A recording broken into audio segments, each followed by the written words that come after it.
Hi guys, it's PS. Today we'll some basic fundamentals of top lane through key in solo games. Just letting you know that Sylas started with a free kill at the invade. Let's dive into the lane right away. Very subtle but delicate point here. Team warded at enemy's blue during invade, but because Echo was missing for a few seconds, he pinged at his blue for a possibility and he almost went to check it. But as he sees Echo at enemy's blue, he quickly turns back to the lane. Early jungle's position gives a lot of quality information. Once you know where enemy jungle started, you know when to play safe, when to ward, etc. He puts pressure down on Tryndamere first as soon as he gets to the top. Here's the first common habits of pros. You don't let them know your first skill until you see their skill. And this time, he checked bone plating. He wouldn't trade while bone plating is procced, and as soon as it goes off and Tryndamere uses E, he tries to deny the first wave. Be ballsy and put more pressure down when the enemy's weapon is down and you keep it up.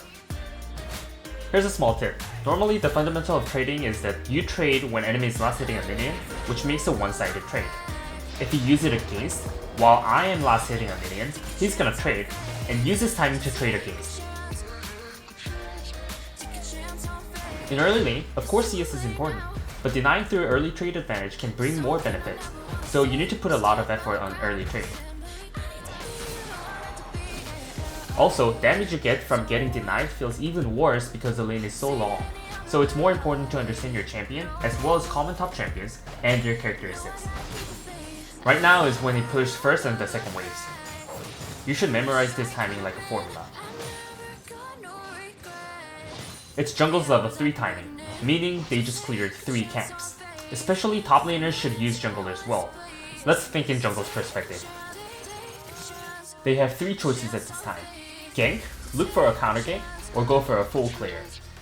At this timing, if your jungle was a good dive jungle like Elise, you would dive together as you push the second wave to the turret. If not, then while enemy farms the wave, you can go into enemy's jungle and deny enemy jungle. From enemy jungle's perspective, if his top can't back him up, he tries to farm safely and even gets spotted easily. That leads to overall loss to the team. It does the same job as Chovy's ward at the Raptors, which was on the first episode of Close Habits. Back to the beginning, he checked enemy Echo started blue. Normally, when Echo starts blue, it's either blue, Gromp, and red, or blue, Gromp, and wolf. In other words, if you push the wave to the turret, you can put more pressure with your jungle at this time. Even though he loses a beat of farm, he plays for the team and screws enemy jungle. If enemy top comes to cover, it becomes 2v2 and you have CS advantage. These are the 2 cases you can have. This is a snowball you can make from early trade and pushing the wave. Tryndamere started 3 bids and has heal from his Q, which means he has better sustain than Jax.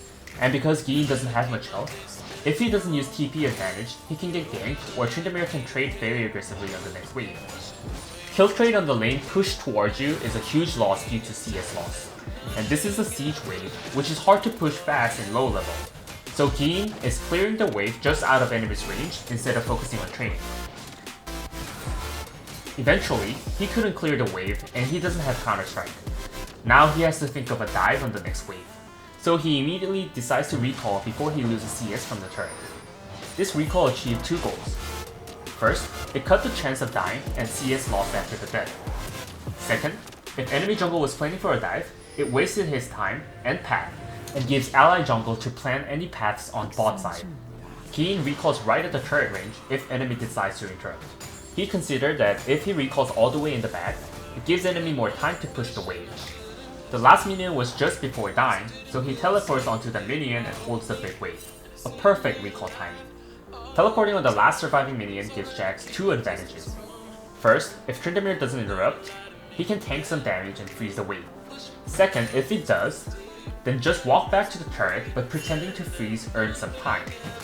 Tryndamere's recall is delayed slightly, and Gin gets a little more CS, which is a slight experience and gold advantages. After clearing the big wave, last hit and slow push the wave. Slow pushing 2 waves together traps enemy at the top, and if he decides to trade to stop the slow push, you can trade better with more minions on your side. And at this time, Sylas is in top side, so slow pushing gives him more time. And because Sylas is in top side, slowly make a big wave and procs enemies bone plating and other important skills.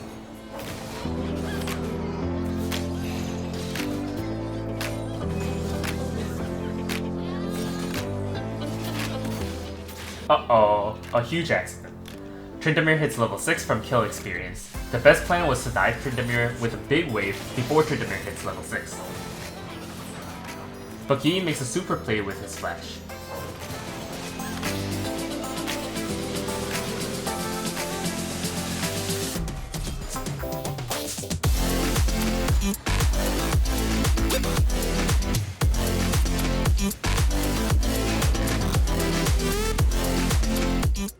This means more than a kill because this huge wave is cracking to the turret. Also, don't forget to get vision at the golems to safely benefit when you're pushing big wave. The reason why he didn't recall after securing plates is because he has all the vision below him, and Jax got the minion aggro, which caused ally minions to hit enemy minions. If he didn't push this wave, ally minion could burn a few enemy minions, then it would be hard for lane management. So push it nice and clean. Let's repeat. Push the turret with at least 2 waves. This is the most basic and important point in this video. While Trin is stuck atop farming, Jax can get vision or even invade enemy jungle. Because Gin is slow pushing a big wave, Tryndamere wards at the rift. When you're pushing, it's important to know that there wouldn't be any ganks, so he's using both Trinket and a control ward. Put down a Trinket ward on enemy side because it can be easily destroyed, and put a control ward on your side so you can protect it. When you're ahead, you should know how to keep the lead. Let's see one more game and learn how close relationship that top and jungle had. With Set's double punch passive, he can proc Conqueror faster than Renekton when they fight, and because of this, he camps in the bush. Even though your matchup is not that good, camping in the bush allows you to trade first, which gives you more space to have a trade advantage. So unless you're invading, try to use this bush. Let's also check where both junglers are starting. J4 starts topside. Normally, when jungle starts topside, he clears a camp toward bot side. But because Lee is starting at his blue, they are splitting jungle top and bot like we mentioned on Pros Habits episode 7. This means that J4's jungle path is helping Set more. As we mentioned in the early game, early trade and lane control are very important. It will help if you think ahead of the junglers. Using a lane priority, he pushes the wave and looks for a trade.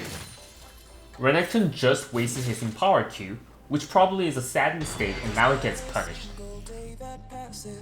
Without you on my mind, not even 1 minute can end up before you come around. Renekton probably thought to push the wave first to hit level 2 first, but it's a risky move when Lee will be on the bot side for a while, and more importantly, this is the first wave. He wouldn't hit level 2 even though he cleared the wave, and now he's out of Fury and Q. This one play solely gave the priority to Set. Extremely speaking, one simple mistake caused a huge gap.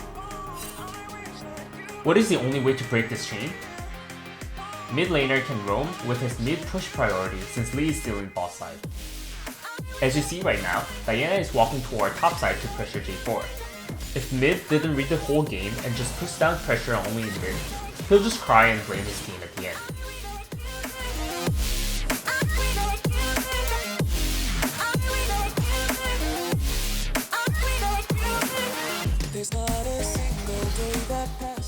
Fair game, Renekton makes a bad decision. He once again uses Empower Q to lifesteal, but walks up too far. As he gets punished, he quickly realizes his mistake and flashes away.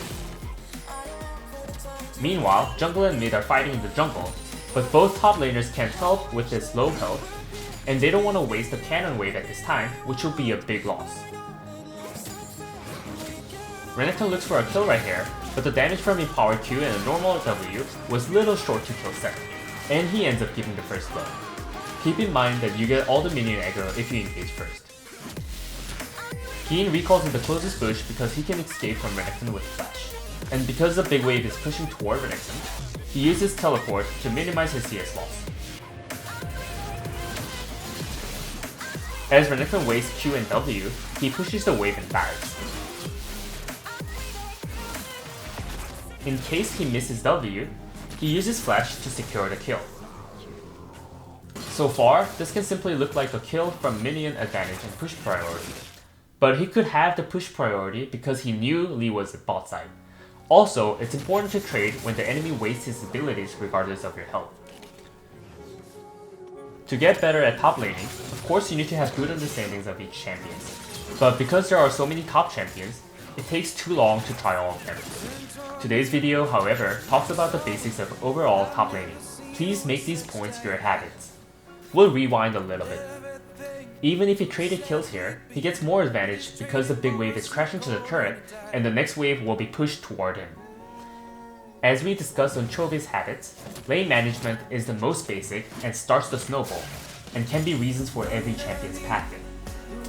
Right now, there was a 3v3 fight at bot, and his team got an advantage, so he pushes another wave to cause more CS loss.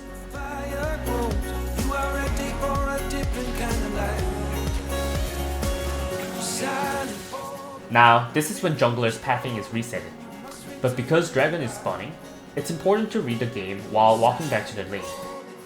As we explained earlier, the lane is pushing towards that. From Renekton's viewpoint, he wants to farm and push the wave fast, or otherwise Zed will freeze the wave and top lane will be over. Well, he knows that Renekton is forcing to clear the wave, so he punishes with advantage he already earned, and J4 is nearby as well. Follow me down, there's no one around. Lay back and take your socks and shoes right off. That natural light is so damn polite. There was a misplay with J4 or Renekton made a clutch, but either way, Zed ends up dying. But because a big wave is crashed once again, top lane is completely over. At the same time, instead of helping Renekton who is already behind, Lee decides to make a play at bot and makes a success. He sees Lee at mid while walking back to the lane and farms golems as the wave is slowly getting pushed. There's a chance that Lee may be camping in the top bush or come around to the tri-bush, and J4 is at bot side as well, so he just plays safe. From Renekton's perspective, he can assume that J4 is at bot from Zed's movement. At this point, you probably have a better understanding at top lane. We'll summarize when to push and pull the lane at top. First, how do you know the matchup? Well, it's kinda difficult to know all the matchups, and matchup can be different with different champion proficiency. And because of that, even though knowing the matchup is the basics, you need to learn from experience. You need to feel it, play more, and learn it from that. And that's why one-trick users can climb to a certain point easily. Normally, when you know you have a better matchup, pushing the lane has more benefits. You can also think of freezing the wave if you already have so much gap that enemy can farm, but enemy top can roam while you freeze the wave. I mean, aren't you familiar with rage pings to your top who's freezing and last hitting the minion when enemy top roams and makes a play? Second, do you know where the enemy jungle's at?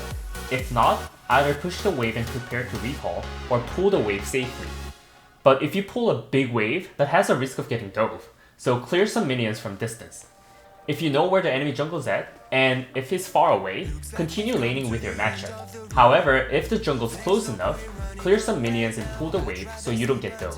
Or if enemy has a good CC combo, either call your jungle for a counter gank or look for a roam. Especially roaming at this point is a high skill play. We mentioned this in Pros Habits episode 8 on Wolf's roaming timing. Third, do you know your jungle's path? Where's my jungle going, and is he close enough to cover me? If he's going to bot side, do I need to take some loss? And as you can see here, even though Gin is ahead, he uses ETH and back moves when he Qs. You can see that Gin is very reliable but aggressive when he has to, and that's why he's evaluated as all-round top laner. J4 spotted Lee. Without missing this opportunity, he engages the fight. As soon as he knows the jungle's position, he takes advantage of that to get the lane priority back. Renekton also went too far, but it was his last shot to come back at this point. Unfortunately, he was against Gin, who doesn't let him come back. Today, we learned some basics of top laning from Gin's games. These are very important points. It's worth reviewing multiple times, and we hope you make these your habits. Thank you.